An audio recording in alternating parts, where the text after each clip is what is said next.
యోబు గ్రంథం 22వ అధ్యాయం 23, 24, 25 వచనం. సర్వశక్తుని వైపు నీవు తిరిగిన ఎడల నీ గుడారములలో నుండి దుర్మార్గమును దూరముగా తొలగించిన ఎడల నీవు అభివృద్ధి పొందెదవు.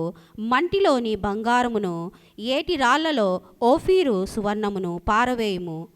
అప్పుడు సర్వశక్తుడు నీకు అపరంజిగాను ప్రశస్తమైన వెండిగాను ఉండును. 24వ వచనాన్ని ఈరోజు మనం ధ్యానం చేద్దాం. 24.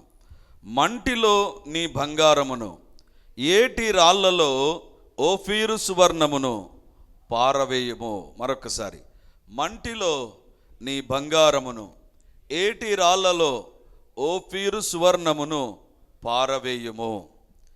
దేవుని బిడ్డలారా, యోబు గ్రంథంలో ఉండేటువంటి ఈ వాక్యం ద్వారా ఈ యొక్క సమయంలో ప్రభు మనతో మాట్లాడాలని ఆశపడుతున్నాడు. యోబు గ్రంథాన్ని గురించి గత వారంలో కూడా ఒక వచనాన్ని మనం ధ్యానం చేశాం. ఆ రోజు కూడా యోబు గ్రంథాన్ని గురించి కొన్ని విషయాలు మీకు నేను చెప్పాను. అదేంటంటే, యోబు గ్రంథాన్ని యోబు వ్రాసాడో లేదో మనకు తెలియదు. ఎందుకంటే యోబు మరణాన్ని గురించి, యోబు యొక్క చివరి దినాల గురించి కూడా ఉంది. అంటే ఒకవేళ యోబు రాయకుండా ఉండవచ్చు అని చాలామంది భావిస్తారు. అంత మాత్రమే కాదు, కానీ చాలామంది బైబిల్ పండితులు భావించేటువంటిది ఏంటంటే, యోబు గ్రంథాన్ని మోషే రాశాడు అని భావిస్తారు. ఎందుకంటే నోవహు అబ్రహాము మధ్య కాలంలో ఈ యొక్క యోబు జీవించాడని బైబిల్ పండితులు భావిస్తారు. దేవుని బిడ్డలారా, మరి యోబు గ్రంథాన్ని మనం గమనిస్తే కొన్ని మాటల్లో యోబును గురించి, యోబు గ్రంథాన్ని మనం చెప్పొచ్చు అండి. యోబు గ్రంథాన్ని గురించి ఒక 5 మాటల్లో మనం చెప్పొచ్చు. బహుగా ఆస్తిపరుడు, బహుగా శ్రమపడ్డాడు, బహుగా ప్రశ్నించాడు, బహుగా జవాబులు పొందాడు, బహుగా దీవించబడ్డాడు. This is about book of Job. యోబు గ్రంథాన్ని గురించి ఈ 5 మాటల్లో చెప్పవచ్చు.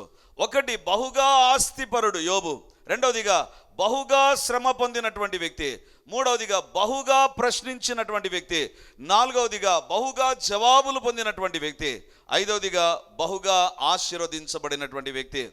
యోబు జీవితాన్ని మనం గమనిస్తే ఎక్కడ కూడా స్నేహితులను గురించి వివరణ మనకు కనపడదు, స్నేహితుల సంభాషణ గురించి కూడా మనకు కనపడదు. కానీ ఒక యోబు గ్రంథంలో స్నేహితుల మధ్య జరిగేటువంటి సంభాషణ గురించి చాలా స్పష్టంగా రాయబడింది, చాలా స్పష్టంగా రాయబడింది. That is one of the peculiarity of book of Job. యోబు గ్రంథం యొక్క ప్రశస్తత లేకపోతే ప్రాముఖ్యతగా మనం చెప్పవచ్చు. దేవుని బిడ్డలారా, యోబుకు 3 స్నేహితులు ఉన్నారు.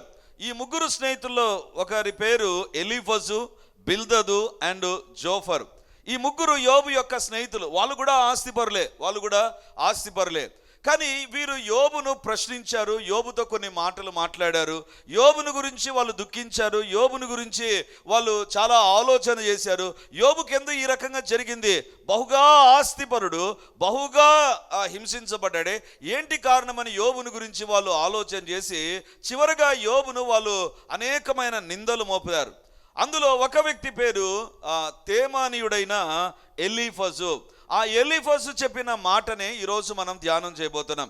ఏంటి ఆ మాట అంటే, బైబిల్లో చూస్తే 24, మంటిలో నీ బంగారమును, ఏటి రాళ్లలో ఓఫీరు సువర్ణమును పారవేయుము. ఇక్కడ మంటిలో నీ బంగారమును, ఇంటిలో బంగారం ఉందా, అది తీసుకొని వెళ్ళి మంటిలో వేయమన్నాడండి. 2వదిగా, ఏటి రాళ్లలో ఓఫీరు సువర్ణమును పారవేయుము. సువర్ణములోకెల్లా శ్రేష్టమైనది ఓఫీరు బంగారం.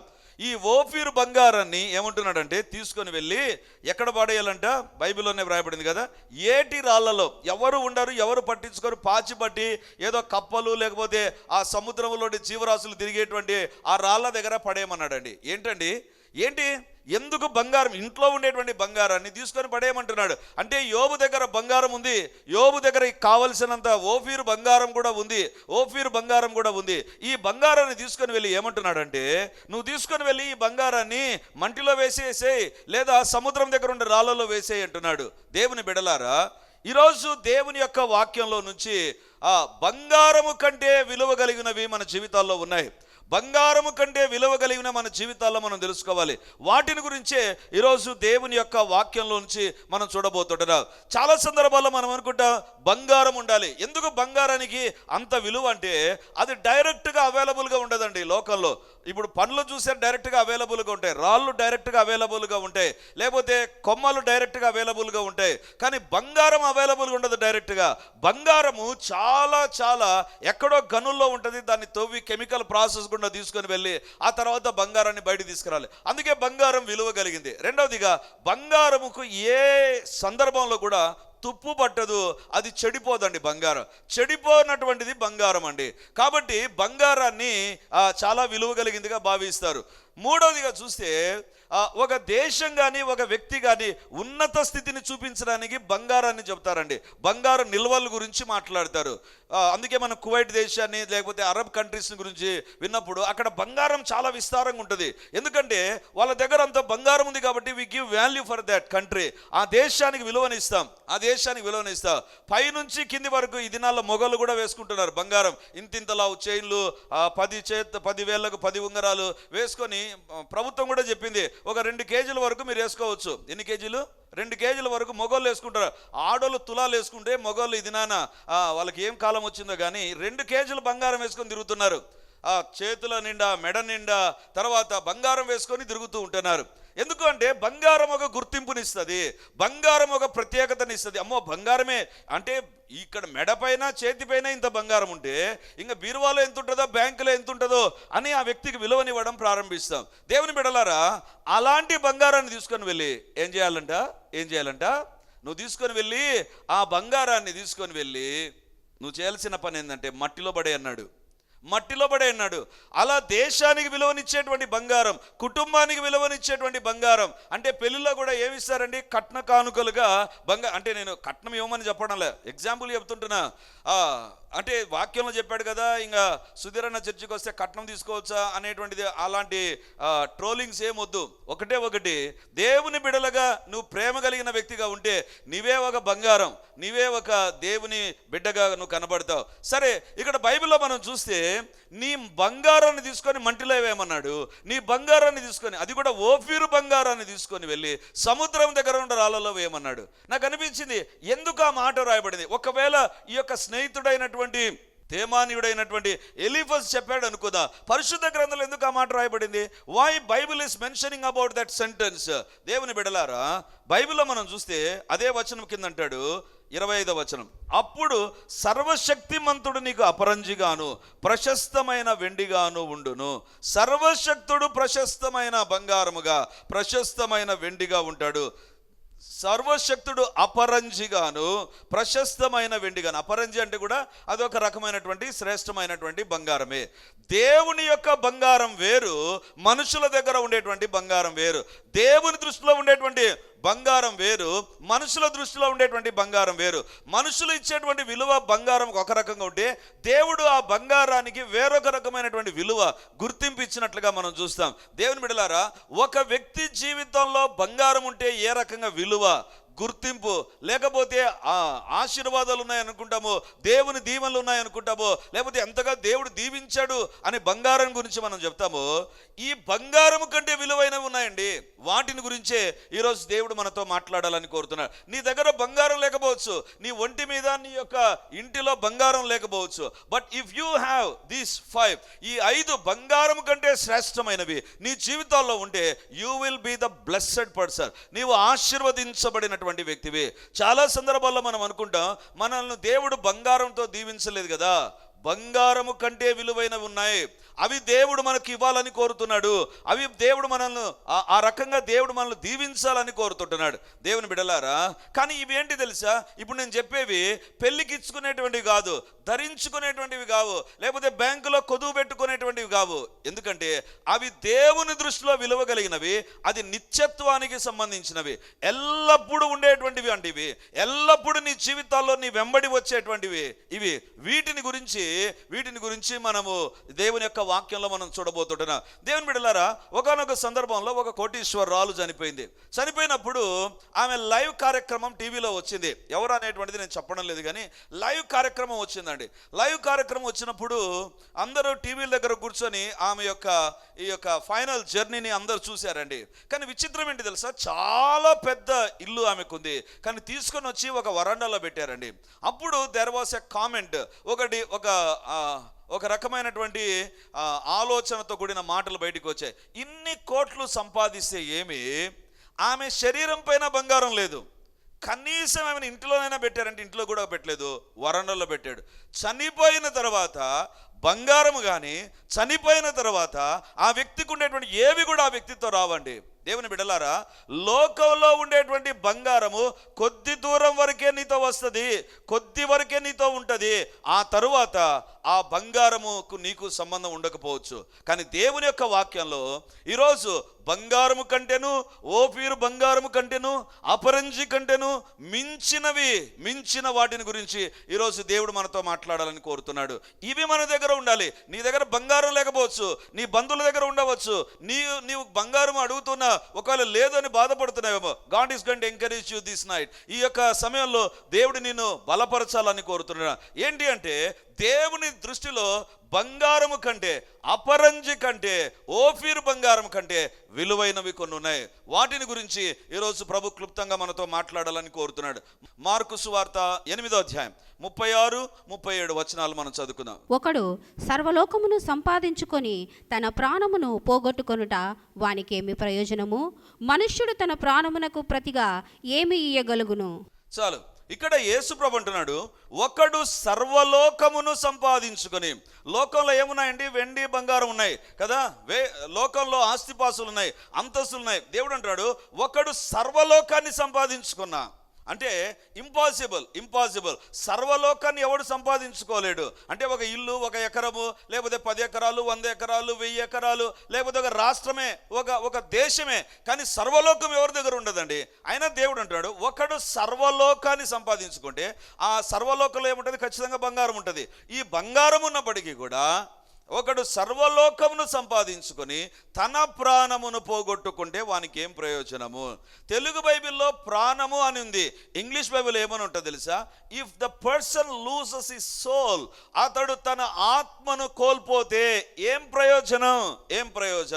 లోకమంతా ఒకవైపు, లోకంలో ఉండే ఆస్తి అంతా ఒకవైపు పెట్టి ఒక వ్యక్తి జీవితంలో తన ప్రాణము, తన ఆత్మను కోల్పోతే, అంటే నీ జీవితంలో విలువ కలిగింది ఏంటి తెలుసా? బంగారము కంటేను, అపరంజి కంటేను, ఓఫీరు బంగారము కంటేను విలువైనటువంటిది ఏంటి తెలుసా? నీ ఆత్మ పరిశుద్ధమైన దేవుని దగ్గరికి వెళ్ళేటువంటి ఆత్మ అయితేనే నీ దగ్గర బంగారం ఉన్నా లేకున్నా కానీ నీ ఆత్మకు ఒక విలువ అనేటువంటిది ఉంటుంది. బైబిల్లో వ్రాయబడింది, ఒకడు సర్వలోకాన్ని సంపాదించుకొని, ఆ తర్వాత ఉంటుంది తన ప్రాణమును పోగొట్టుకుంటే. Here we come across suicide. సర్వలోకాన్ని సంపాదించుకున్నాడంట, కానీ తన ఆత్మ నరకానికి వెళుతుంటే దాని గురించి పట్టించుకోలేదంట. అంటే లోకంలో ఉండే పాపం, లోకంలో ఉండే ఆకర్షణ, లోకంలో ఉండే డబ్బు, లోకంలో ఉండేటువంటి ఆస్తిపాస్తులు, లోకంలో ఉండేటువంటి అంతస్తు, లోకంలో ఉండే ఏవేవో అన్నీ కావాలి. ఒకవైపు తన ఆత్మ నరకానికి, తన ప్రాణం నరకానికి వెళుతూ ఉంటే దాన్ని పట్టించుకోలేదంట. దేవుడు అంటున్నాడు, ఒకడు సర్వలోకాన్ని సంపాదించుకొని, బంగారము, వజ్ర వైడూర్యాలు సంపాదించుకొని తన ఆత్మను పోగొట్టుకుంటే ఏం ప్రయోజనం? అంటే నీ జీవితంలో బంగారము కంటే, సర్వలోకానికంటే విలువైనటువంటిది ఏంటి తెలుసా? నీ ఆత్మరక్షణ. నీ ఆత్మ రక్షించబడకుండా ఉంటే, నీ ఆత్మ ప్రభువును కలిగినటువంటిదిగా, లేకపోతే పశ్చాత్తాపపడి ప్రభు కొరకు భయభక్తులతో లోకంలో జీవించలేని వ్యక్తివైతే నీ ఆత్మ నరకానికి వెళ్ళేటువంటి ఆత్మ. అప్పుడు అంటున్నాడు, ఒకవేళ నీ ఆత్మ నరకానికి వెళ్తే నీ బంగారం ఏం చేసుకోను? తీసుకొని పోయి మట్టిలో వేయి. అపరంజి ఏం చేసుకోను? తీసుకొని వెళ్ళి సముద్రం దగ్గర రాళ్ళలో పడేసే. ఎందుకు తెలుసా? That doesn't give a value to the soul. అవి మనిషి యొక్క ఆత్మకు విలువనివ్వలేవు. ఒక వ్యక్తి తన జీవితంలో తన పాపాన్ని ఒప్పుకొని పరిశుద్ధంగా జీవిస్తాడు చూసారా, అది ఆ వ్యక్తికి పరలోకాన్ని ప్రసాదిస్తుంది. పరలోకంలో ఏముంది? చివరిలో చూపిస్తాను. పరలోకంలో మనం రోడ్లే అనుకుంటాం బంగారం. కాదు, పరలోకం అంతా కూడా బంగారమయమే. ఆ పరలోకంలో, ఆ బంగారు లోకంలో మనిషి తవ్వి తీసేటువంటిది, కానీ దేవుడు డైరెక్ట్గా అక్కడ ఉంచినటువంటి బంగారం ఇంకెంత పవర్ఫుల్గా ఉంటుందో. అక్కడ యుగాలు ఆత్మ ఉండాలి అంటే భూలోకంలో నీ ఆత్మ సరిచేయబడాలి, నీ జీవితం సరిచేయబడాలి. దేవుడు అంటున్నాడు, నీ జీవితంలో నీ ఆత్మను బలి చెయ్యకు. దేనికి? లోకంలో ఉండే వాటి కోసం. లోకంలో నాకు గుర్తింపు కావాలని ఏదో సంపాదన, ఏదో ఒక కోరిక, ఏదో ఒక పాపం, ఏదో ఒక లోక సంబంధమైన జీవిత విధానం. If you go with that, దానితో నువ్వు కలిసి ముందుకెళ్ళేటువంటి వ్యక్తి అయితే, remember, you are going to suicide yourself suicide will be there. అంటే నా ఆత్మను నేను చంపుకోవడం అనేటువంటిది ఉంటుంది. అంటే దేవుడు ఏమంటున్నాడంటే, లోకంలో ఉన్నటువంటి రియల్ ఎస్టేట్, లోకంలో ఉండే బంగారం, లోకంలో ఉండే వెండి, లోకంలో ఉండేటువంటి అంతా ఒక చోట ఉంచితే, true value is there for your spirit. నిజమైన విలువ నీ ఆత్మకు ఉంది. దేవుని బిడ్డలారా, నీ ఆత్మ రక్షణ పొందకపోతే నీ బంగారము కానీ, నీ ఆస్తిపాస్తులు కానీ, నీ ఇంట్లో ఉండేటువంటి ఏవైనా సరే, that doesn't get any value.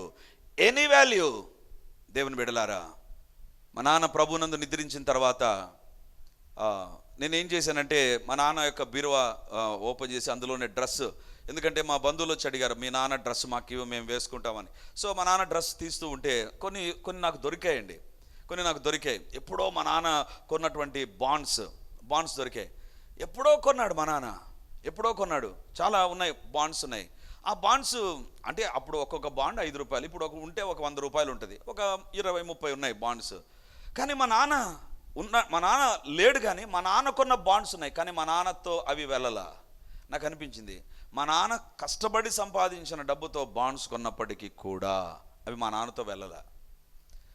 మా నాన్న జీవించిన పరిశుద్ధమైన జీవితమే ఆయనను పరలోకంలోనైనా ఉంచుతుంది, లేదా పాప జీవితం అయితే నరకంలోనైనా ఉంచుతుంది. అంతే తప్ప లోకంలో ఉన్న బంగారం కాదు. అందుకే దేవుడు అంటున్నాడు, ఒకడు సర్వలోకాన్ని సంపాదించుకుంటే ఏం ప్రయోజనం? There is no value for that. If a person loses his soul in eternal hell fire, నిత్యమైనటువంటి నరకాగ్నిలో ఒక వ్యక్తి తన ఆత్మను పడవేసుకుంటే, తన జీవితాన్ని, లోకంలో జీవించిన జీవితాన్ని బట్టి, నీవు ఇక్కడ చేసేటువంటి పాపాన్ని బట్టి, ఇక్కడ మాట్లాడేటువంటి మాటలను బట్టి, ఇక్కడ ప్రవర్తించే ప్రవర్తనను బట్టి నీ ఆత్మను నీవు సూసైడ్లోనికి తీసుకొని వెళ్తావు. అందుకే దేవుడు అంటాడు, ఒకడు సర్వలోకాన్ని సంపాదించుకొని అందులో బంగారం వెండి ఏముంటే ఏం ప్రయోజనం? అతని ఆత్మ నరకానికి వెళ్తే. దేవుని బిడ్డలారా, the value of your soul is far greater than all the riches of this world. ఈ లోకంలో ఉన్న ఆస్తిని అంతటిని ఒకవైపు పెట్టినా కూడా నీ ఆత్మకు సాటి కాదు. అందుకే దేవుడు తానే దిగి వచ్చాడు ఒక ఆత్మను రక్షించడానికి. ఏ ఒక్కరు నశించిపోకూడదని దేవుడు తానే ఈ లోకానికి వచ్చాడు. ఈరోజు ఈ ప్రశ్న దేవుడు అడుగుతున్నాడు, నీ ఆత్మకు నిజమైన విలువ ఉందా? ప్రభువుని అంగీకరించి ప్రభు బిడ్డగా అయి ప్రభు రాకడ చాలా సమీపంలోకి వచ్చేసామండి. ఇంకొక మాట చెప్తాను మీకు, అంత్యక్రీస్తు యొక్క ఆత్మ ఎవరిలో ప్రవేశించాలి? ఆ వ్యక్తి కూడా ఇప్పుడు ఉన్నాడు భూలోకంలో. ఏదో ఒక సందర్భంలో అతనిలోకి ఆత్మ వచ్చినప్పుడు పరిపాలన ప్రారంభం అవుతుంది. The person is there. ఆ వ్యక్తి కూడా ఇప్పుడు ఉన్నాడు. ఎందుకంటే మన సంఘటనలు ఆ రకంగా ఉన్నాయి. మరి దేవుని రాకడ ఎప్పుడో, నీ పోకడ ఎప్పుడో తెలియనప్పుడు నీ ఆత్మ ఎంత విలువైనటువంటి దాన్ని కాంక్షించిందో ఒక్కసారి ఆలోచించమని కోరుతున్నాను. దేవుని బిడ్డలారా, the true value is there with your spirit. బంగారంలో లేదు, అపరంజిలో లేదు, ఓఫీర్ బంగారంలో అస్సలు లేదు. అందుకే అంటున్నాడు, పడేసే ఎక్కడ? ఎందుకంటే సర్వశక్తుని కలిగినటువంటి జీవితమే అసలైన విలువ కలిగిన జీవితం. హల్లెలూయా. అందుకే మారు మనసు పొందాలి, పాపక్షమాపణ పొంది ప్రభు బిడ్డగా బాప్తిసం తీసుకొని ప్రభు బలలో పాలుపంపులు పొంది పరిశుద్ధంగా జీవిస్తేనే నీ ఆత్మకు విలువ. Otherwise your spirit will suffer for ever in the hell. నిత్య నరకాగ్నిలో నిత్యము కాలిపోతూ ఉండాలి. ఈరోజు దేవుడు అంటున్నాడు, నీ ఆత్మకు విలువ ఉంది. ఆ విలువను గుర్తించావా? పాపం చేసావా? నీ ఆత్మ నరకానికి వెళ్తుంది.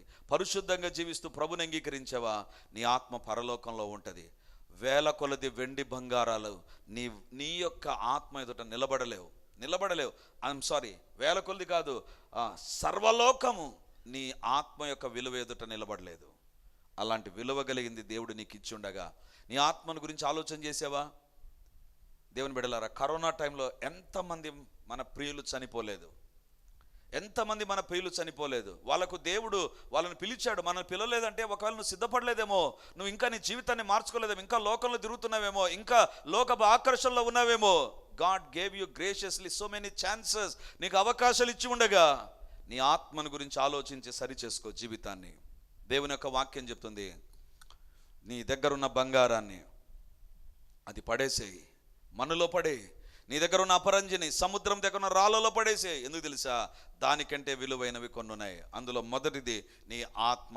రెండవదిగా బైబిల్లో చూస్తే 19వ కీర్తన 10వ వచనం 11వ వచనం చదువుదాం. అవి బంగారము కంటేను విస్తారమైన మేలిమి బంగారము కంటేను కోరదగినది, తేనె కంటేను జుంటి తేనె ధారల కంటేను మధురమైనవి. చాలు. ఇక్కడ కీర్తనకారుడు అంటున్నాడు, అవి బంగారం కంటేను. ఏవి? దేవుని యొక్క మాటలు, దేవుని యొక్క ధర్మశాస్త్రం, దేవుని యొక్క గ్రంథము అనేటువంటిది. అవి బంగారు కంటెను విస్తారమైన మేలిమి బంగారు కంటెను కోరదగినవంట. అంటే దేవుని యొక్క వాక్యాన్ని గురించి దేవుని యొక్క గ్రంథం ఏమని చెప్తుందంటే, దేవుడు ఏమని మాట్లాడుతుంటున్నాడంటే, బంగారు కంటెను, ఆ తర్వాత విస్తారమైన మేలిమి బంగారము కంటెను కోరదగినవి. దేవుని యొక్క వాక్యం ఏంటి తెలుసా? దేవుని యొక్క వాక్యం విస్తారమైన మేలిమి బంగారము కంటే. అంటే నేను ఇందాక చెప్పాను, ఒక్కొక్కరు 2 కేజీల బంగారం ధరించవచ్చు అని. అంటే అది 2 కేజీలే. అలా కాకుండా విస్తారమైన బంగారం నీ దగ్గర ఉందనుకుందాం. దానికంటే ఈ దేవుని యొక్క వాక్యం కోరదగినదంట. దేవుని వాక్యం కోరదగినదంట. అంటే బంగారము కంటే విలువైనటువంటిది ఏంటి తెలుసా? దేవుని యొక్క వాక్యం. విస్తారమైన మేలిమి బంగారము కంటే విలువ కలిగింది. దేవుని యొక్క వాక్యం చెప్తుంది విస్తారమైన మేలిమి బంగారం. అంటే నీ దగ్గర కొంచెము తులము అరతులం ఉంటేనే మనం చాలా రెచ్చిపోతామే. దేవుడు అంటున్నాడు కాదు, వాక్యం అనేటువంటిది ఏంటి తెలుసా? విస్తారమైన మేలిమి బంగారము కంటే కోరదగినది. ఎందుకు కోరదగినది? బంగారం గురించి ఇందాక చెప్పాను కదా, బంగారము అది చాలా చాలా మన్నికతో కూడినటువంటిది. ఏది కూడా క్లైమాటిక్ కండిషన్స్ కానీ, లేకపోతే ఏదైనా వస్తువులు కానీ, లేకపోతే తుప్పు పట్టడం కానీ ఏమి జరగదు. అందుకే బంగారంకి అంత విలువ ఉంటుంది. అందుకే చెప్తారు కదా, బంగారం కొండెక్కింది అంటారు. బంగారం కొండెక్కింది. కోడి ఎక్కదు కొండ, లేకపోతే మేక ఎక్కదు, ఏది ఎక్కదు, ఎక్కేది బంగారమే. ఎందుకు తెలుసా? అంత డిమాండ్ ఉంటుంది దానికి, అంత డిమాండ్ ఉంటుంది. ఇప్పుడు కీర్తనకారుడు అంటున్నాడు విస్తారమైన మేలిమి బంగారం కంటే కదా. అంటే ఈ దినాల్లో బంగారానికి మారు వచ్చేసాయి కదా. అంటే ఆ బంగారం లాగానే ఉంటుంది కానీ బంగారం కాదు. దాన్ని ఏమంటారు? ఆర్నమెంటల్ గోల్డ్ అంటారు. అంటే ఏదో మా దగ్గర ఉంది అని చూపించుకోవడానికి ఉపయోగపడేది, పెళ్లి రోజు చేసుకొని మళ్ళీ ఎనిక్కిచ్చేసేది. అలాంటి బంగారాన్ని గురించి కాదు. విస్తారమైన మేలిమి బంగారం కంటే దేవుని యొక్క వాక్యం కోరదగినదంట.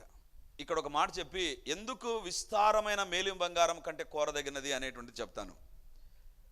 బైబిల్ను నువ్వు కొనేటప్పుడు దయచేసి ఒక 10 రూపాయలు తగ్గిస్తావా అనకు. ఎందుకు తెలుసా? విస్తారమైన మేలిమి బంగారము కంటే కోరదగినది. ఇది నీ చేతుల్లో దేవుడు పెట్టినప్పుడు, నీకు అందుబాటులో తీసుకుని వచ్చినప్పుడు, టమాటాల దగ్గర, బెండకాయల దగ్గర, వంకాయల దగ్గర బేరమాడినట్లు బంగారం దగ్గర బేరమాడొద్దు. You are humiliating God's word. దేవుని యొక్క వాక్యాన్ని నువ్వు చాలా అవమానపరుస్తుంటున్నావు, దానికి లెక్క కట్టగలుగుతుంటున్నావు. కీర్తనకారుడు అంటాడు విస్తారమైన మేలిమి బంగారము కంటే కోరదగినది. ఎందుకు బంగారము కంటే దేవుని యొక్క వాక్యం ఎందుకు విలువైనటువంటిదండి?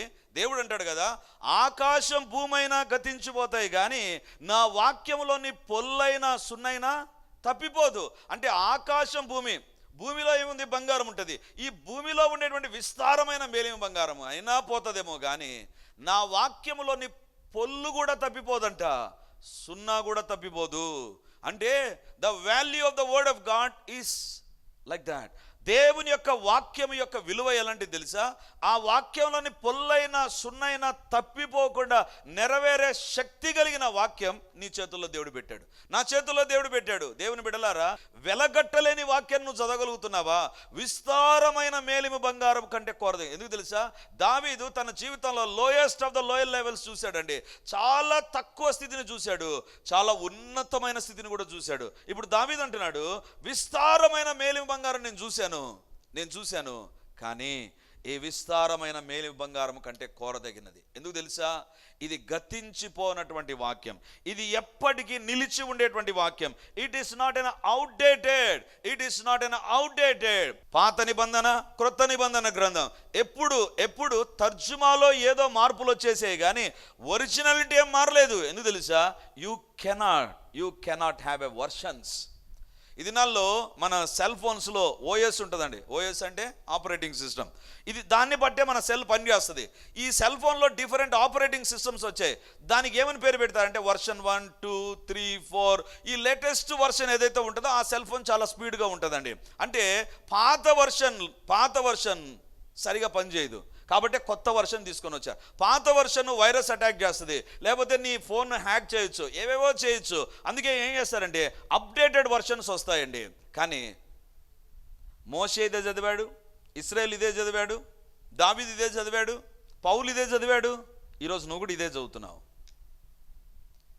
అందుకే బైబిల్లో వ్రాయబడింది, ఇది మనుషుడు రాసింది కాదు. తిమోతి పత్రికలో వ్రాయబడి ఉంటుంది, దైవావేశము వలన కలిగిన ప్రతిలేఖనం.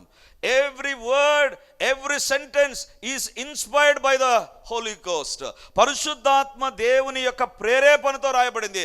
ఏదో కూర్చొని నాకు తలంపు వచ్చింది కదా రాసుకున్నటువంటిది కాదు, లేదా ఏదో దూరం నుండి చూసి అది ఇట్లా ఉంటుందేమో రాసుకున్నటువంటి కవితా ధోరణిలో రాసినటువంటిది కాదు. అందుకే వేల సంవత్సరాలు నిడివి ఉంటుందండి, ఆది కాండం నుంచి ప్రకటన గ్రంథం వరకు. కానీ అన్నిటి యొక్క సారాంశం ఒకటే, యేసు ప్రభు ద్వారానే మనిషి పరలోకానికి వెళ్ళగలడు. యేసు ప్రభే మనిషిని తయారు చేశాడు, యేసు ప్రభే మనిషి కోసం ప్రాణం పెట్టాడు అనేటువంటి తప్ప వేరొకటి ఉండదండి. ఎందుకు తెలుసా? ఇది దైవావేశం వలన కలిగిన లేఖనం. ఇప్పుడు ఒక ప్రశ్న, వెలకట్టలేని వాక్యాన్ని నువ్వు చదువుతున్నావా? బంగారము కంటేను, ఓఫీరు బంగారము కంటేను, మేలిమి బంగారము కంటేను విలువైనటువంటివి ఈ నాలుగిటిని గురించి దేవుడు మనతో మాట్లాడుండగా, ఏది నీ జీవితంలో మిస్ అయిపోయిందో, ఏది నీ జీవితంలో లేదో దేవుని ఎదుట సరి చేసుకొని అది మనం కలిగి ఉండునట్లుగా మనం ఈ దినాన ప్రార్థన చేద్దాం. ప్రభువా, నీ శిలువ రక్తముతో నన్ను కడుగు. ప్రతి ఒక్కరు కళ్ళు మూసుకుందా. ఎక్కడ దేవుడు నీతో మాట్లాడాడు, ఎక్కడ హెచ్చరించాడు, ఎక్కడ నీ జీవితాల్లో తప్పు ఉంది సరి చేసుకొని మాట్లాడాడు, ఇది నీ సమయం. నీ దేవునితో మాట్లాడి సరి చేసుకునే సమయం. లైవ్లో చూస్తున్న దేవుని బిడ్డలారా, మీరు కూడా ప్రార్థించండి. హల్లెలూయా. దేవానికి స్తోత్రాలు, దేవానికి వందనాలు ప్రభా. పరిశుద్ధాత్మ దేవానికి వందనాలు. హల్లెలూయా. ఈరోజు మాతో మీరు మాట్లాడిన మీ మాటను బట్టి వందనాలు, శక్తి కలిగిన మీ మాటలను బట్టి వందనాలు, మహిమ కలిగిన మీ మాటలను బట్టి వందనాలు, అమూల్యమైన నీ మాటలను బట్టి వందనాలు, గతించనటువంటి నీ మాటలను బట్టి వందనాలు చెల్లిస్తున్నాం ప్రభా.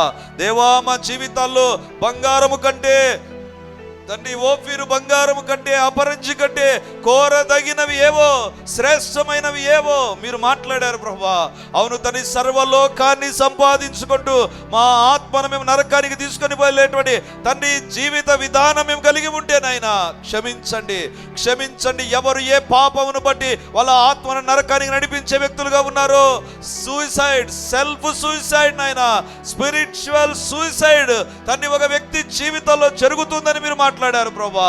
యేసయ్యా, మా జీవితాల్లో ఏ పాపం మేము చేస్తూ మేము తన్ని నరకానికి వెళ్ళేటువంటి ఆత్మగా మా ఆత్మను మార్చుకుంటూ ఉంటే, ఇప్పుడు నీ రక్తం మమ్మల్ని కడుగును గాక. దేవా, నీకే స్తోత్రము తండ్రి. ఏ యొక్క పోరాటం గుండా వెళుతున్నా యేసు నామమందు వీరిదే జయముండును గాక.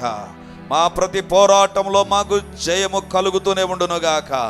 మా ఎదుట సాతాను సంబంధికులు నీ దేవుడు గొప్ప కార్యములు చేయునన్న నీ మాట ప్రకారము, నీ కార్యము సఫలమగునన్న మాట ప్రకారము, నీ సంతోషం వృద్ధి పొందిస్తారన్న మాట ప్రకారము మేము ఆశీర్వదించబడుదుముగాక, దీవించబడుదుముగాక. మా జీవితాల్లో మీ కార్యాలు జరిగించుమని, మీ రక్తపు కంచె దేవదూతల పరిచర్య మాకు అనుగ్రహించుమని యేసయ్య నామమందు ప్రార్థించి అడిగి పొంది ఉంటున్నాము తండ్రి. ఆమేన్, ఆమేన్. Praise the Lord. యేసుక్రీస్తు పరిశుద్ధ నామందు మీ ఒక్కొక్కరికి మా వందనాలు తెలియజేస్తుంటున్నాను. రిడీమర్ చర్చిలో మొదటి ఆరాధన 8 గంటలకు ప్రారంభమవుతుంది, రెండవ ఆరాధన 10 గంటలకు ప్రారంభమవుతుంది, మూడవ ఆరాధన సాయంత్రం 7 గంటలకు ఉంటుంది. దేవుని బిడ్డలారా, ఎవరైనా ఉదయం ఆయా పనులు కలిగి రెండవ ఆరాధనలకు రాలేకపోతున్నారని భావించి ఈ యొక్క మొదటి ఆరాధన ప్రారంభిస్తున్నాం.